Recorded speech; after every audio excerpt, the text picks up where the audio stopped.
pasal tha rang chunga bung som pangana ziak tu le achir tu laldin tluanga rang chunga tele zaka pate chu an tom na lai atanga lo chuakin chung ser mun ron run tum tu te ladam om chun te nen chuan chulai ruam zol la ya chuan anin ma chon tara mai khantlang pasal tha in rang chung ron pen chuak zan tha eng nuaya a han mu chuan ser mun tlang wal ani lo ti chu a khachiang hle maya nawa atu falubok nge mo i han ni a khatia kama a te ilo din ngam ve chule ralu engzat nge ka khaya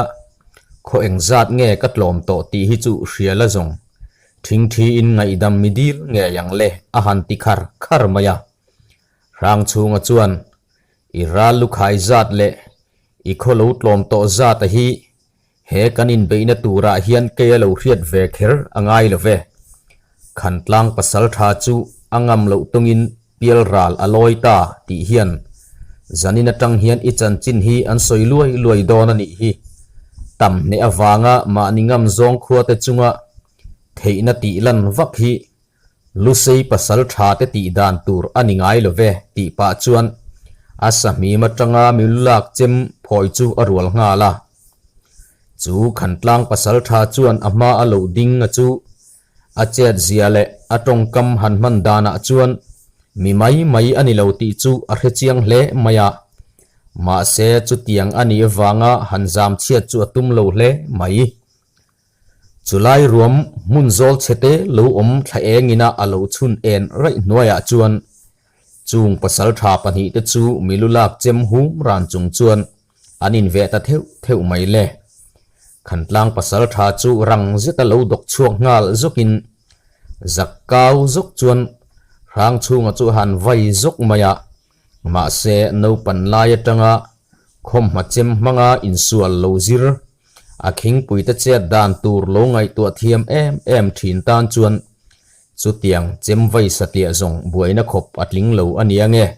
asir ding lama chuan a phephei zok maya akhing pui pa chem lo vai chuak chu boruwa ka chuan avung phei fua mai rang chunga chu lo tong ngalin yo i han chet vel dana chuan thian te zara ralu khai tamom re po ilo ni hi mole akhing pui pa chai thin rim tum tak chuan a han tia chu pasal tha chuan chutia ama ai po ala no pang dai maina a han chai kol vela chu a thina tirimin rang chunga ngonga fik mok tum chuan aron zuan pheile tangal zuk maya rang chunga chuan amilulak chem chu atha zong som khom chuan alo vai zuk mai thir le thirin khakri chu aziau to mai le alo vai na hle aniang chu pa chem pui kol rui mai chu aleng phei dor maya rang chunga chuan khaya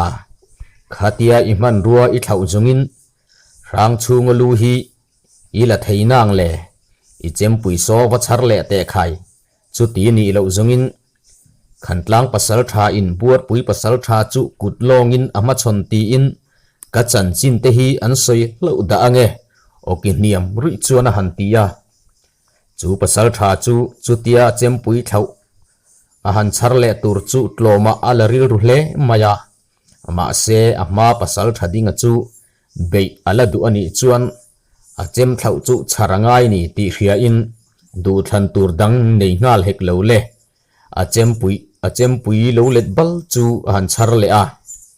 rang chunga chu lo tong le in khai o in ringem pasal tha soi luai tu pa rang chunga ka lo che e pak chei kha ti le tlan phei chu rual ngalin akhing pui pa bul lam khat vela awat lan thlen rual chuan chung lama zuang zokin a chem pui ken chu a kapkar nuaya chuan a vai ta zok mai le chu pa tu khumatanga a chal chip sam to na thleng chuan rang chunga milulak chem chuan a rin lut zok mai chu pa chuan a chem ken lai chu thau ngalin a malama bok khlop pa chuan a tal khur ta char mai le chutia rang chunga chet dan an lo mu chuan ser mun wal rol ta chu an lo ka ho maya chu tiang taka huai sen le in sual thiam an zinga alo ve chu mak an ti in an ngai sang hlom hle maya rang chunga chuan khan tlang wal la dam ho lam chu en ngalin in pasal thanung ron zui ngam in la omem in nomani chuan lo pen chuak te u a han ti chang khal maya khan tlang wal te chuan chutia an pasal tha anin nga na ber lom thei tu chu han mal be tan chuan an zuam chi lo nge ni anin en rek maya rang chunga bok chu lo tong le in buai na dua lo thok chuak in ni lom ni khatia mei chia ang maya in han din zum tak reng chu le kanun na tur chu in enge soi tur in nei thin rim ofiak thak chuan a han tia chung tlangwal rual ho te chuan an hlavin an khur dot hlom maya an man ruwa te chu da in kan tlo me khonga in min nun ram ro in sala po kan tang mayang kan nun na hi chu min zo sak ram ro ti pa chuan chung lama chuan an ban chu an phar far maya rang chunga chuan ser hun tlangwal te chu enin an man ruwa te hi han khom sak vek ula an kut nung khirin han phuar te u lal le upa ten heng ho chung chang thu hi chu rel mai te se a han tia rang chunga soyang chuan an man ruwa te chu khom ngalin ram hrui te chu chatin an phuar ngal zung maya rang chunga chuan ami tha chu ami lulak chem chuan a ngonga afik mokin thisen la dir tlu chung chuan akhai ta vu mai tiru le kanin pe chuan kholam ipan teng u khai kan chin ngai chang hian khomi puite ril ru phang takin an om renge khuanun kan chunga za ngai na alan ti rahi ihan khriat tir vat teng u kha ya han tia an zinga mel masilai muina aden fu te chu an dar ton tona kai ko chung le an mi man te chom chung chuan kholam chu an pan nga la khuwa anan lu chuan lalmuala mi pui lo pung khom te chuan rang chunga te ho ne na changa lalmual an lo pen lu taran mu chuan loma wangin then khat nuk puam ma deuh te chu an lo tap chuak roi maya then khat ho a lo awin upa then khat ten dar khuang le dar bu te chu lal in atanga la chuakin an thiam dan chuan mi pui ho mil zet chuan an lo tum ve ngal thua ya pa thloi le nu thloi ho te po ronin thing puk tanin loma wanga mitui bianga parol kuang chung chuan lam an don thai chho tan ta an wang khuwa mangai ten len na an ta na hei ba ka khuwa ti tur nei lo te an kho chan him ani wanga lom na chu an la ur sun tlang hle mai an kholal pa rang vunga me po chutia a khuwa ran laka a himani ti a hriat le an hlim na awanga khomi pui te lom na a han muzet zong loma wang chuan a thim lam hoi chuan a khap per ve sak mai chu zan tha eng in ser mun kholal tual aron chun eng rui hnoya chuan chung ser mun khomi pui te chu an hlim tlang hle mai rang chunga te wanga ne na chang an ni thu te an hriat chuan an lomin chung an khual wal rol te chuan chibai tu an nga mol hle mai an mi man te nget taka an phuar fel nu chuan veng tu in da in atuk lama lalle upa te ro rel hun ngak chuan an tin ta a atuk khuwa alo var chuan rang chunga chuan a thian te ne na chuan eng tia han chet le zel chi nge moni don le ser hun lalpa hi kan thil ti tur hi kan hril tlang lo mai don em moni le heng kan mi man te hi khan tlang lama kan thang hlana alo chua mai zongin an ni ho hian kan mel an kha chiang to na samai sia khan tlang lama kan va in mu ho le ani zongin kan chet lak an tin fum thei tlat mai a lal hi thudik hril lo mai ila heng kan mi man te hi ni thung vel tal lo khreng khotlai tura hriat tir mai hi athamai lo mo a han tia lal ngura chuan nie keipo ka lo ngai tu lai takani a phim kur taka thisen in chua lo zonga chet lak hi vatum phot ila chu tiang tur chuan ser mun lalpa rang vunga hian ami hren te hi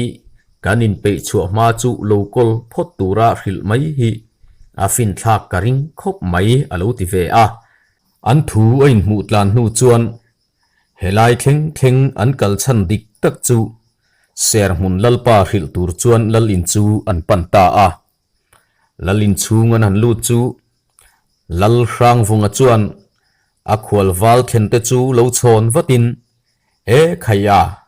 khoi lam nula nge zingkar kara in lo zugrim chu le ran ngo zonga lo thok chuak nima ula kan hun tongin azir tamiu silova tlangwal te ta na zan lam hun thala khati khan man angai tamai sia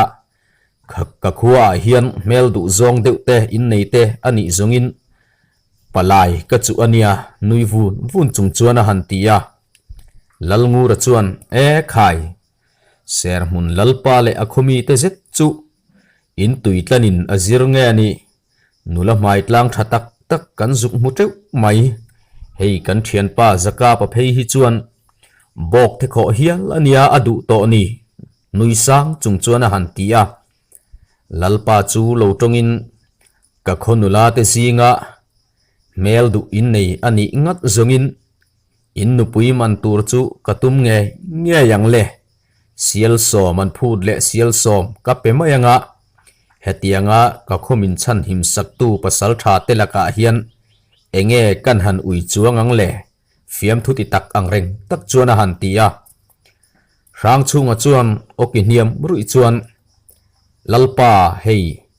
helai thlenga keini pathum te kan local chana hi nimin lama kan han hril tlang lo mai che wang khan imi hriat thiamna kan han di la che kan local chan dik taka chu ran ngo zong chu kan ni rualin hei kan lalpa savunga u nau pa sailawa thorang thut tu khian mani lukhan run atok lo maya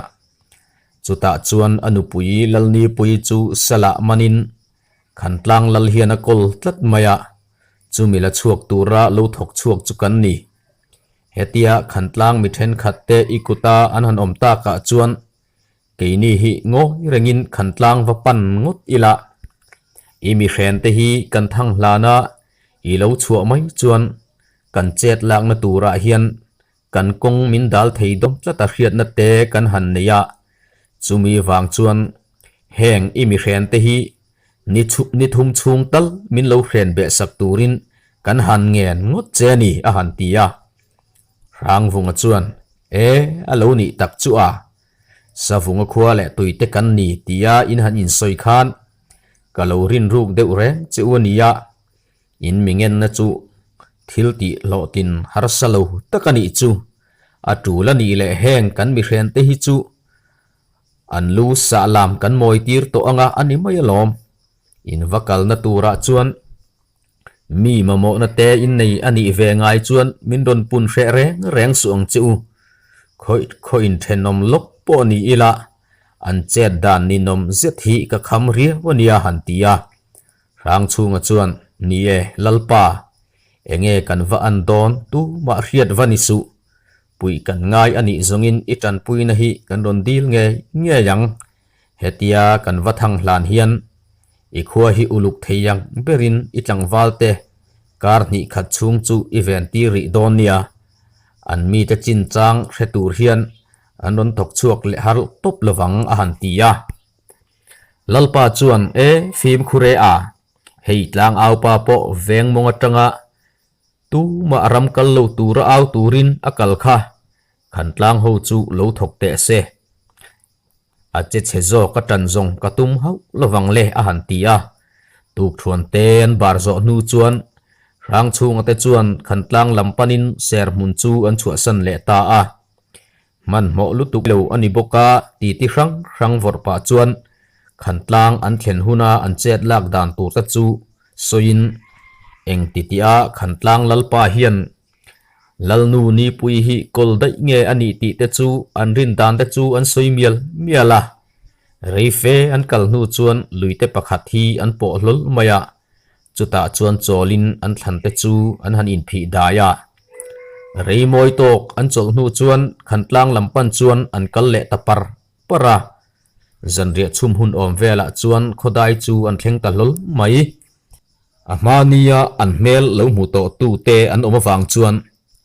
en laya kho chung han lua khwal pang zindanga hanin lan chu thadon lowan khriata wangin mei han khuk po kho chung atanga lang theilo na lai tura chuan khotim nga pa chuan zan ri ei tur te chu buat sai an tum ta a rang chunga chuan ti hian ei rong hi muang cha ngin lo bol mai ula veng chung lama tang khian khuwa hi ka han chuan te ang kan zan lam chet na tura po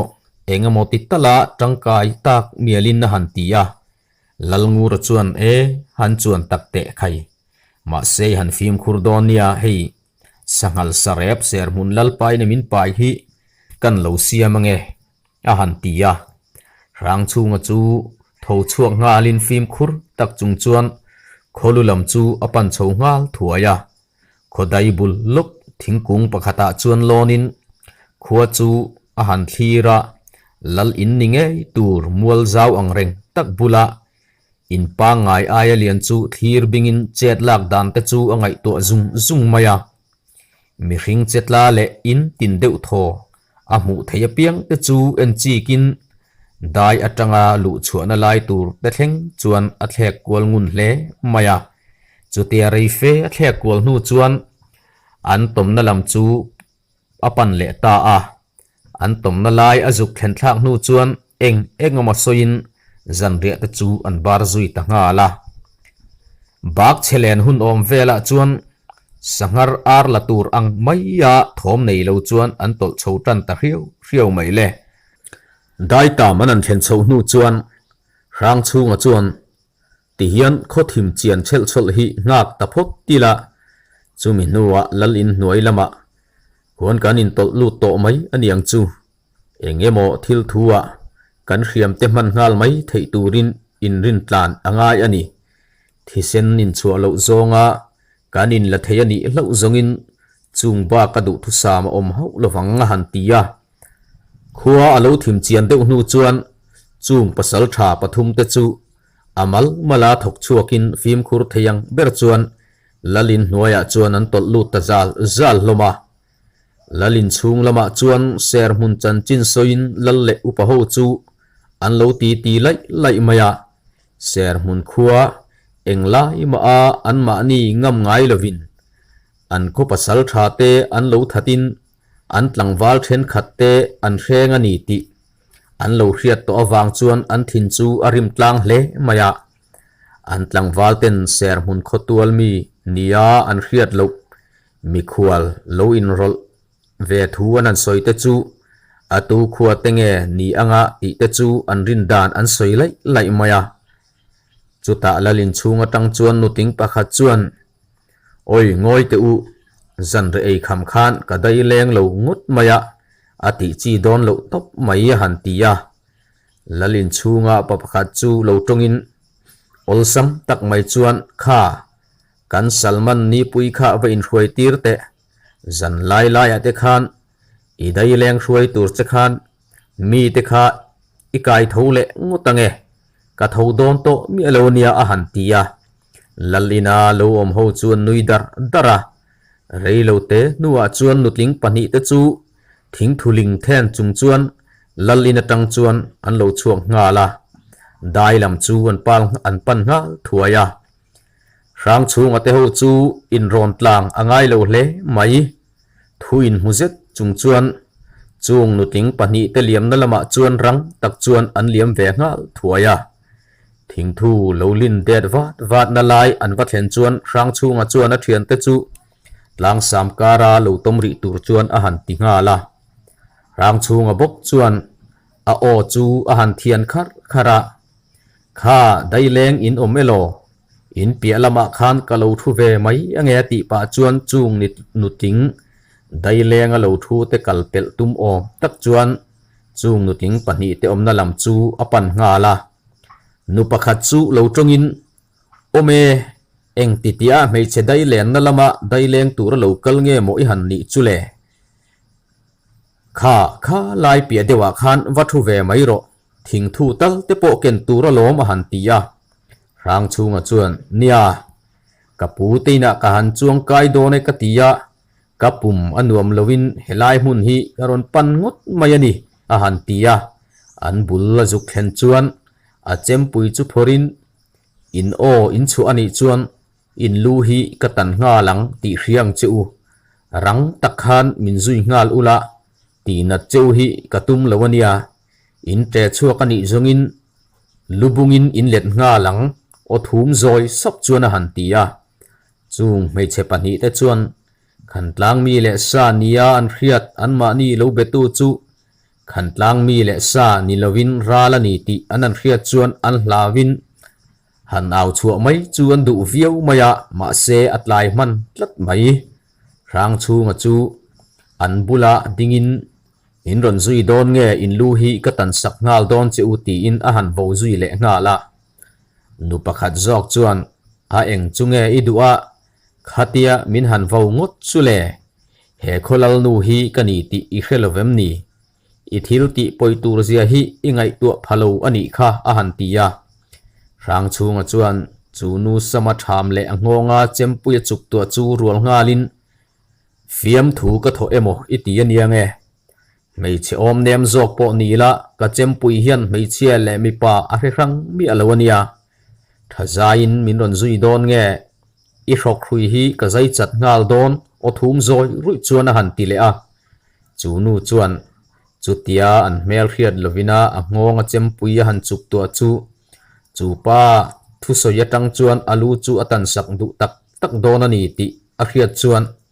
โอเลกันเหลวซุยังเจคงอินมินตินเหลวครามโรอิดูอังจวนกันเหลวซุยังเจขูดเดือดจวนหันติยาร่างชูงจูอาเทียนเตเรียดภาคตูรเวลจวนอาหันไฟฟุกรายะลลงูรเลสกาปปอจูร่างชูงเตอมดลายะจวนรนเทงขังฮาลินร่างชูงจวนอาเทียนเตเนนะจวนเฮนูฮีหันเจลอุละเอาชัวอตุมมันิจวนอลูคาอินตันสักงาลโดนเนียอาหันติจวนอันทังละมาจวนอันฉุกตักงาละม่วงจานนาจียันเลวตีเรียอินรำหน่วยงชูงะจวนอินดับจบจุงจวนฟิมคุรตักจวนอันกัลตักงาละขันตลังลัลเลอุปาเตโฮจวนจุติยาอันลัลนูเตไดเลงโลโหฮาร์ตาวิวไม่จูสอยชวกสีเหลาจวนอันริลรูเทวจวนอันไงตัวตะวิวมายาอันลัลปาจูเหลาตรงอินลัลปุยมังอนูเตได้เลงจูอันวารีตะเวโมเลกันตุนไลหุนตงะจูเจนหันได้เลงไม่จูไงเตโปอันติทาโลเดเวอานังกลางเอาปาอันจินวังไอจางเตจูเจนเอกตูรทวมโลหันตียากลางเอาปาปอจูโลไงทะโลซาเวทูอันนี้บกเนนรังตักจวนอชวกงาลวัตาเรโลเตะโลลูดเลอินอทิลวะมูเลลัลนูไซเรงิเลอันซัลมันนีปุยอมูโลทูตะจูอาหันโซยาอันลัลนูไซเรงิตะจูขยะเงอันอมังราลัลลูนายินอันมันตะไมเงติจูอันเขเทียมลวินอันบวยเลมายาหลังวาลตะจูโกคอมฮาลินไม่เชรเนนจวนจุไลมุนจูอันปันตังฮาลทัวยานูมาอันมูตังจวนราลันนิเงยันีติจูอันมันเทียมฮาละอันนูมามูอินอันปันนัลำมาจวนเลียมฮาลินจุงราลเตจวนจานทิมนัวยาไม่เชรันชิงมดอนเลวติอันเรียดเละไม่เชรเบรอันชิดงมดอนเลวจวนอันดูอังจักินอันกัลเทยดอนเลวติอันเรียดตะวังจวนอาจานจวนพากมันตุมจวนอันเลียมฮาลจุงมายาร่างชูงแต่จุเตียได้อัตงาอันนั้นเลียมขาจูไม่เชียเตเนนันนี่ตัววางจวนอันกัลโซตวักดอนเหลาติจูอันเรียงวิวมายามัวดุงประคัดอันหันตันตลังนูจวนจูมีมัวดุงปังตบโคลันเทเหลานลายจวนโจลินร่างชูงจวนไข่เล่เฮลายจังจวนขัวโปอลันเทโตเหลาฮิอาไม่เชรเตกันเสียไหมโดนเอ็มเนียงหันตียาลัลนูไซเรงจูเหลาตรงเวงาลินอาตัวเตจุงเอโมยันหันเนียกันจุงะเองเอโมยันหันดูจุเลหันตียา rang chunga chuan buar pui savunga khua le tuite kan ni hi lalnu ni pui hruai tura lalpa sai lo mitirte kan ni ti hiana zan hiana thui theyang ber kal kan tum don ani a han tia lalnu ni pui chu lo tong vatin oile khoilam ral nge mo in ni chu ni kalo tia kalo lau man viau cheu sin lalpa chuan nang ni himo aron tir cheu helai thleng alo kallin sia in ha hle don ani hi a ma se hei lalnu sai reng hi engtia ti nge in han tum le ani hi chu hotir le mai te u nu fel takani ya han tia rang chunga chuan ni ani hi kan tum ani hau lova ma se diet tanga han hotir ngal mai kha kan tan a him lo awangin kan hruai ve tamai ani dule heta tang hian kan hnut chia mai donia han tia chutian chol lai chuan an chak mol dunga tang chuan mei eng lo langin silai ron puak ngal zot maya rang chunga chuan khaya min ron zui tlat mai kha lalnu sai rengi po kha hnut chia chi ani hau lawang an silai muleng khi atong fu mayang han tia chulai hmun atang chuan thom dim tak chung chuan kal an siam le tangal thuaya khan bungsom pangana kan an chiar zawa bungsom paruk na hi rang theyang pera lo up le kan tum donia ngai thatu zong te in va in hun man nuam ule